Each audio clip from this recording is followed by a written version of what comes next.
আদিশাই motivation চ্যানেলে আপনাদের সবাইকে স্বাগত। যারা আজ প্রথমবার এই চ্যানেলে এসেছেন তাদের কাছে অনুরোধ করব তারা চ্যানেলটিকে সাবস্ক্রাইব করে পাশে থাকা বেল আইকনটিকে প্রেস করে দেবেন, যাতে পরবর্তী ভিডিও দিলে সাথে সাথে তার নোটিফিকেশানটি আপনাদের কাছে পৌঁছে যায়। চলুন শুরু করা যাক আজকের গল্প, নিজেকে বদলান। পাত্রীপক্ষের সামনে বসে আছি। সামনে আনা হলো পাত্রীকে। পাত্রী দেখে সবাই অবাক।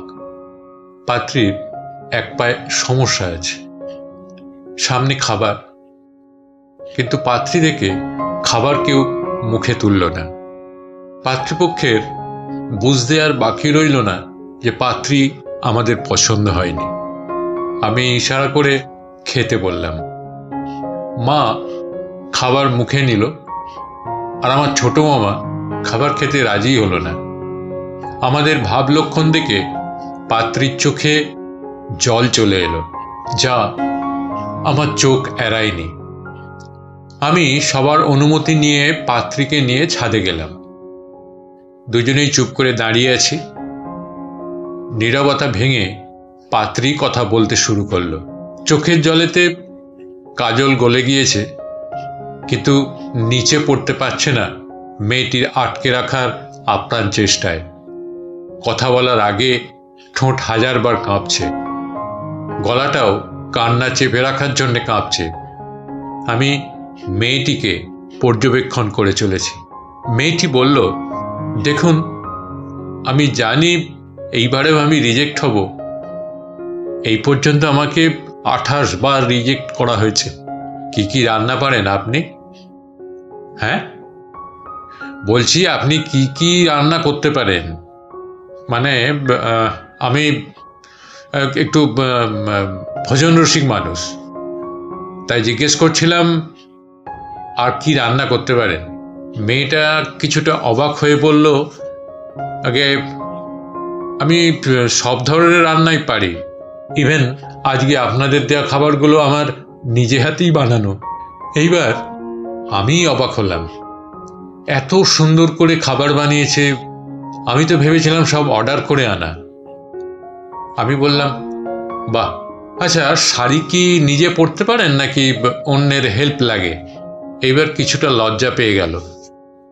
আগে পারি, কিন্তু কুচি ঠিক করার জন্য কারো হেল্প দরকার হয়। Very good. আচ্ছা, আপনার নামটা তো জানা হলো না। ছন্দা। বাহ, সুন্দর নাম। এখন এই চোখ মুছে নিচে চলুন, আর হ্যাঁ, কাজল যেন মুছে না যায়, সাবধানে। এটা বলে আমি নিচে চলে এলাম। আসার আগে ছন্দার চোখের দিকে একবার তাকিয়ে বিস্ময় আর খুশি দেখতে পেলাম। আমি নিচে এসে বিয়ের জন্য হ্যাঁ বলে দিলাম। আমাদের পরিবার মামার কথায় চলে, কিন্তু আমি এইবার মামার বিপক্ষে গেলাম। সমস্ত আনুষ্ঠানিকতার মধ্য দিয়ে আমাদের বিয়েটা সম্পন্ন হলো, কিন্তু বিয়ের দিন মামা আসেননি। বিয়ের দিন ছন্দা আমাকে জিজ্ঞেস করলো, আচ্ছা আপনি আমাকে বিয়ে করলেন কেন? করুণা করেছেন? আমি ছন্দার দিকে তাকিয়ে একটু মুচকি হাসলাম। আমি বললাম, আচ্ছা আমাকে এমন একটা মানুষ দেখাও যে সব দিক থেকে পারফেক্ট। কি পারবে দেখাতে? না, কিন্তু কিন্তু কি? প্রতিটা মানুষই কোনো না কোনো দিক থেকে অপূর্ণ। কেউই পারফেক্ট হয় না, শুধু অ্যাডজাস্ট করেই চলতে হয়। সম্পর্ককে গুরুত্ব দিতে হয়, তাহলেই সবাইকে সুন্দর আর পারফেক্ট মনে হয়, আর ভালো থাকা যায়। সেটা তো ঠিক, কিন্তু আমাকে কি দেখে পছন্দ করলেন? তোমার চোখ দেখে।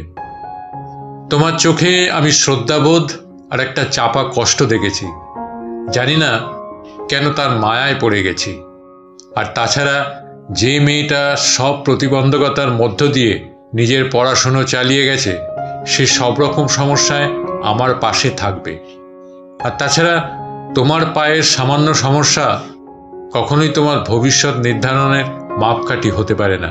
তোমার আরও সেসব প্রতিভা আছে, সেটা তোমাকে উচ্চতায় নিয়ে যাবে।